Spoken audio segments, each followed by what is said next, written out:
If you enjoy my videos, please subscribe, like and share.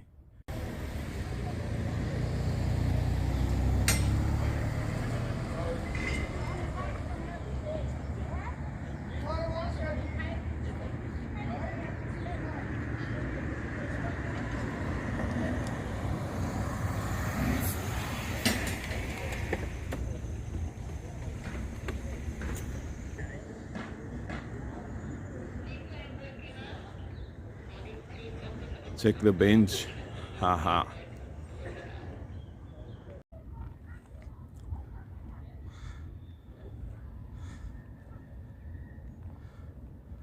So another winter's morning in Cape Town, and it's quite no clouds today, and the sun comes out rather late. It's about 8 o'clock.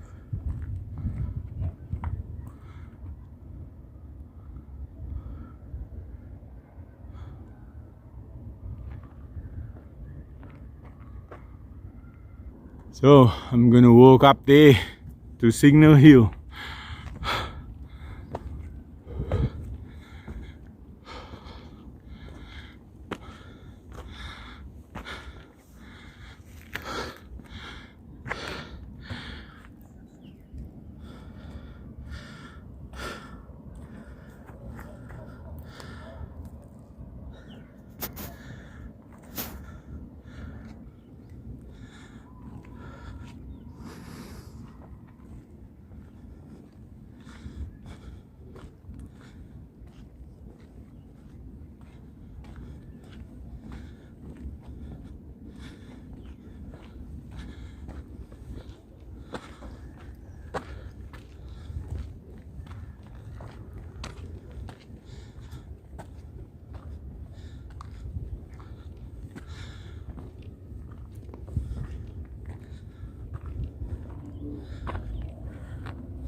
Quite interesting from this distance, you don't hear much noise from the city.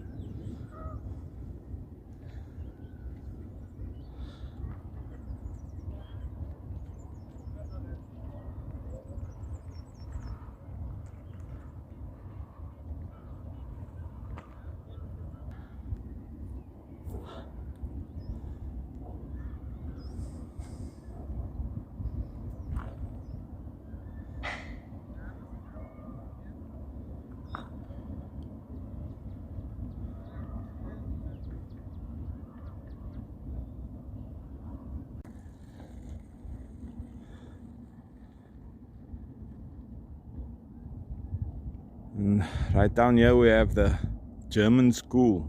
This big building right at the bottom.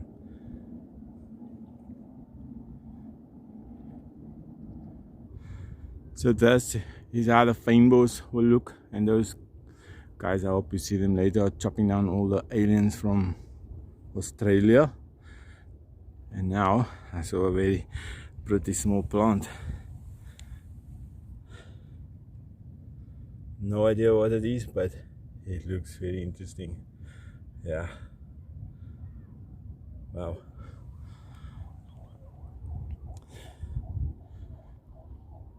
African bush. And we have the Atlantic Ocean there. And you notice there's a lot of cyclists and dog walkers and everything coming. So it's quite a nice contour path along the hill, Signal Hill and Lion's Head. Goes all the way along here. Very easy walk for the unfit and the old like me, over 50s. In between we have some fire damage here, but the fynbos actually likes it. Kills all the, and some things need the heat to, is it germinate or grow. If you look to your left, you don't see any man stuff, so as soon as I turn, the whole man things come again. But that's the Cape Flats. If you look here under Table Mountain, that whole area there with all the trees and the houses, those are, I don't know, quite very expensive areas. And as I said, I would like to get statistics on how many, who actually owns there now and who actually lives there. You can go. Are you sure? Yeah. Thank you.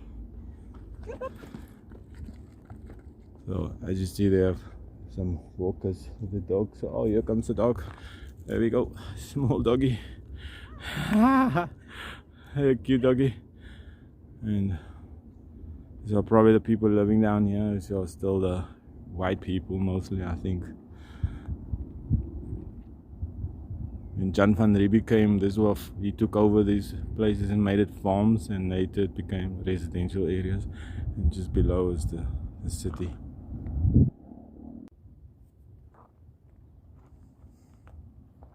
So these trees here is also not indigenous to Cape Town, and I guess they also come from Australia. I guess the Australians, they put a lot of stuff. I don't know why they took the Australian fast growing. And if you look underneath, there's nothing growing underneath. None of the beautiful fynbos that we showed earlier. I wonder if they're gonna chop down these trees sometime. I'm not sure. But they have been chopping down the bush. They call it Port Jackson. All along the False Bay as well. Yeah. Nothing grows under it, or very little. And if you look up the side where they've cleared a little, it's just nothing growing and needs some time before it will come back. And higher up, you can see the fynbos, which have so many varieties. Apparently it's the species of bush that has the most variety of plants per square meter than anything else in the world. I don't know the exact amount, but it's quite a lot. The people we encountered here now are mostly, I haven't seen any. The only non-whites I saw were the workers, and the rest are white people walking their dogs, and probably they live around here. Yep. To live here, I guess you need like 6 to 10 million minimum for a house, which is beyond most people. Yeah.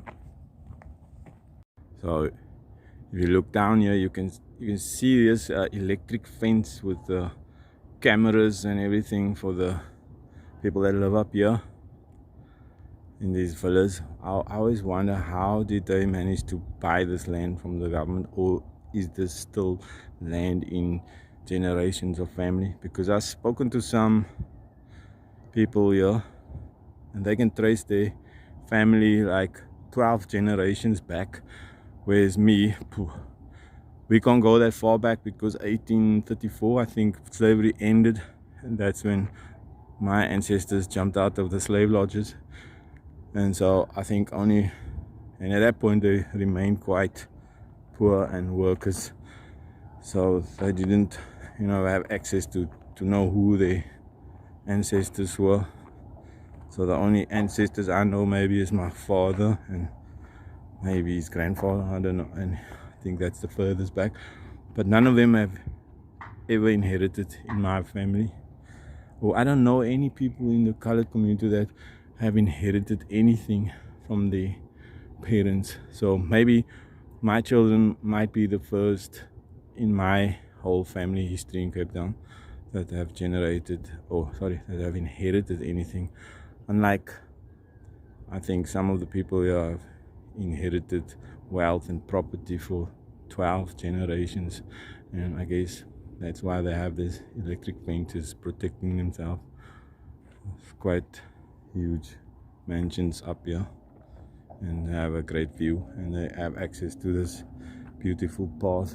And if you look back on the left, the fynbos is coming back, which is much nicer than these houses to me. Wow, absolutely beautiful. Maybe if I go down, I can see some variety. Check that little pink plant. Wow. And the ferns and the grass, and even if I'm just looking like this now, I count about 10 different species already in that small area. Whoa, this minute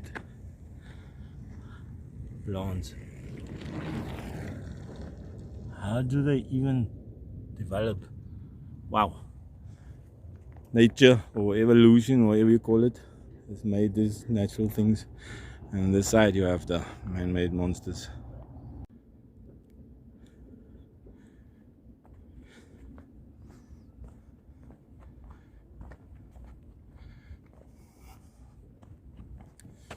Doom, doom, doom, doom. And little, you do a little run and you can experience the bounce. Woo! Terrible. Should get a better camera. As soon as you subscribe and like and share,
I have lived under this hill for many years, and it looks much smaller, than as you get close to it, you can see it's quite actually much bigger than what it looks, and they have so much space to walk.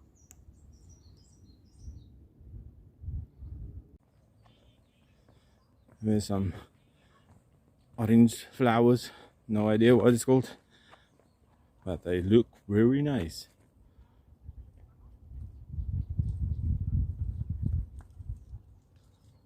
Oh, I hear a dog. And some people. Let's guess. Ah, there's dogs. Doggies. And who are the owners? Are they from this area or are they from the Cape Flats?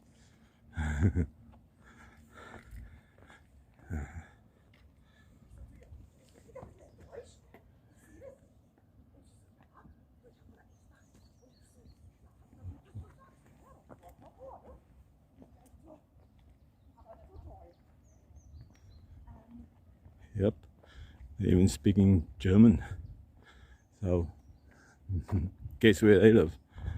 I didn't realize it, but they have so many of these big stuff. I don't know what's the name of it, but I know they're from Australia. And they are really everywhere here. And everywhere you have them, you have nothing else. Nothing. It's like a desert. I think I heard somewhere there used to be ironwood. Maybe I'm wrong, but someone said in Betty's Bay they had ironwood, and that stuff grow really slow. That's the wood they use for the train lines. And very soon it was all gone, and then the people planted this Australian things that grow faster, but they're not as hard and they kill everything else.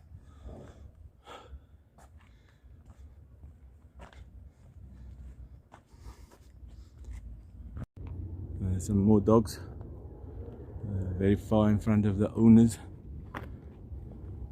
Yes, now we don't need to worry about wild lions and elephants like everybody thinks in Cape Town. Some people don't think of tigers here in Africa, so it's just the dogs.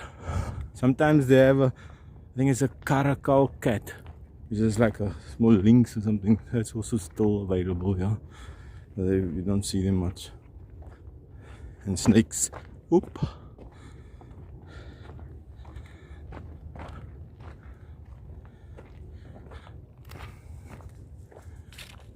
Here comes the doggy. Hey. Hey doggy. Hey. Just in and out. And the other two. Oh, that's a cute one on top. I have no idea. Wow, it's just bounding easily. Pretty dog.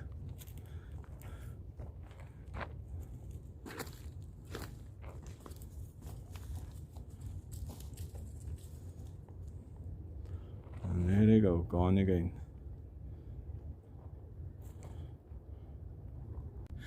Ah, that's better. Earlier that was a crap video. Anyway, now you can see it better. And you can see me there with my phone in the background. So this piece, I guess, was chopped down. And you can see here some bush that they chopped down, and then first the grass grows, and then maybe the natural stuff will come later.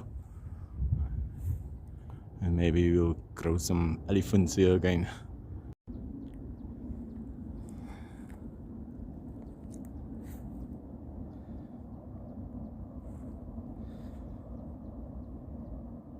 So down below is the small houses with the flat roofs. That's an area called Boekap, which was where they built the first accommodation for some free slaves or Cape Malay people that was kidnapped from the Dutch. I think, I'm not sure when, maybe in the 1800s they started building this, and some families that just rented it, cheap accommodation for the workers.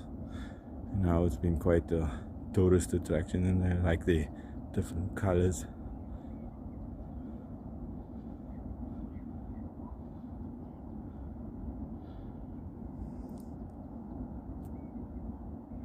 On the left is the Atlantic Ocean, and we have Signal Hill, which we are not going to go right up today. Yeah, quite a nice flat easy walk, no hills, not too long. I think it takes about an hour from there. Yep, I had to film this little bush, natural fynbos with the pretty yellow flowers.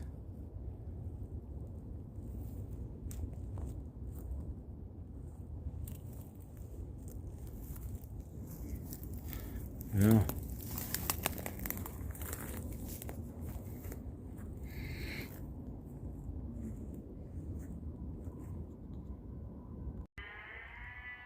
So as you can see, these Australian trees are gigantic, or I mean they're not even old, they're maybe 100, 150 years old, or I'm not sure, can't be much more than that. And check at the roots, they grow huge and they go everywhere and they suck all the water away and they just killing everything. So you see, that's why it looks like a desert, nothing else grows. And my thing is, why don't they chop them down and use something? Make something of it, and then the natural stuff can grow back. I'm sure there must be some use for these trees besides just sucking water. You can make some simple furniture or something, because while they're so big, they are sucking a lot of water and taking it away from all the natural stuff. This making a desert. That's how it happens. Check down here. Absolutely nothing else grows.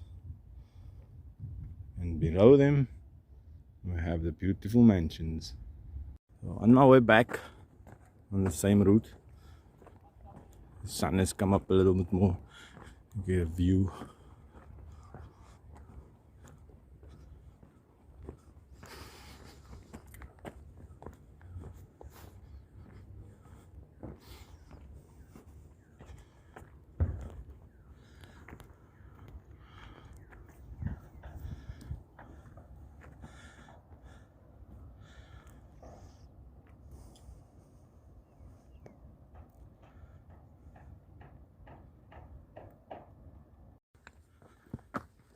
Ooh, so I'm walking back.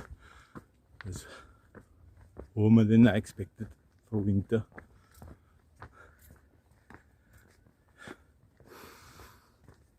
Love it in the ravines or in between, and it just gets so cool suddenly in between, and you can see the green. Oh, beautiful.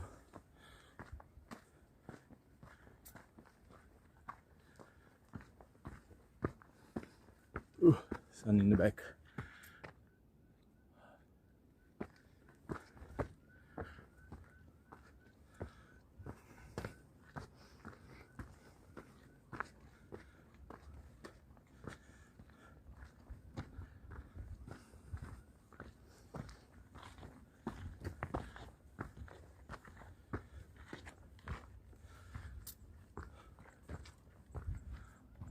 So as we were walking, I saw a group of cyclists, and in normal circumstances that would be quite cool because it's a group of female cyclists. Some of them are quite old, like over 60, on this mountain path. But problem is, for me, it's 28 years later. Is it right? 94 till now. Whew, but tired, I'm not so fit. From 94 till 2022, I think that's 28 years. And still in that 28 years, the only cyclists you see on these hills are white people. So it would have been cool if I saw a 70-year-old, black or colored, coming up here with a bicycle, a woman. Now you know these are the hobbies, you know, of the old privilege, and it doesn't seem like it changed much. So yeah, I can also be walking here because taking off from work and just trying to enjoy the nature, which I wasn't allowed to enjoy in the past. But yet again, as I'm saying, I'm autistic, and I left Cape Town in 1994.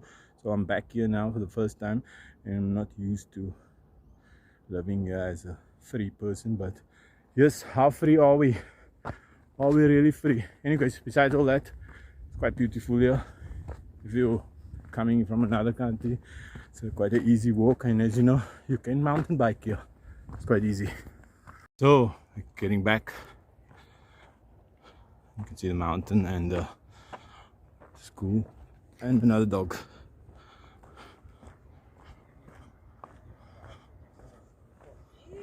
We've followed up a few times. Hello. Hello.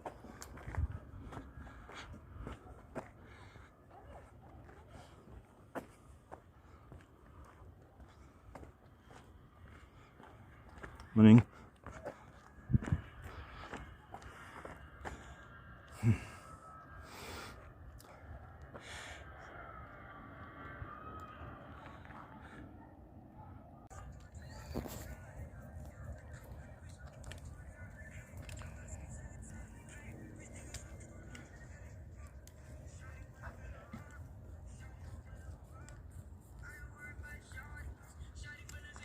And so maybe they're gonna give you a big machine and chop down the big trees. From Australia.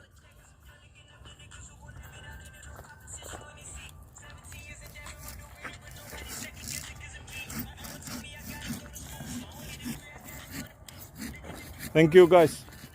Enjoy your day, huh? Doing a good job. Thanks, man.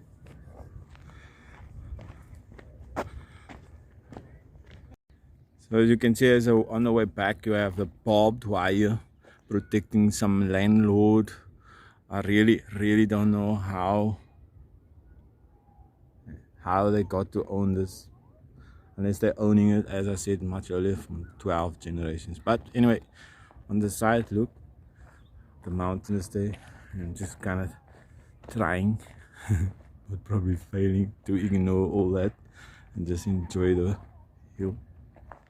So that was it. Oops. So I thought I could just enjoy the nature again, but gee was at the end, and then this is what happens. They have this electric fence with the security cameras and concrete, and they chop down everything, and now it's just like some concrete ugly desert gravel place. Horrible. But in front of it we have some cactus fruit growing. I'm not sure if this is from here also. Could also be an alien, but at least looks way better than this electric fence.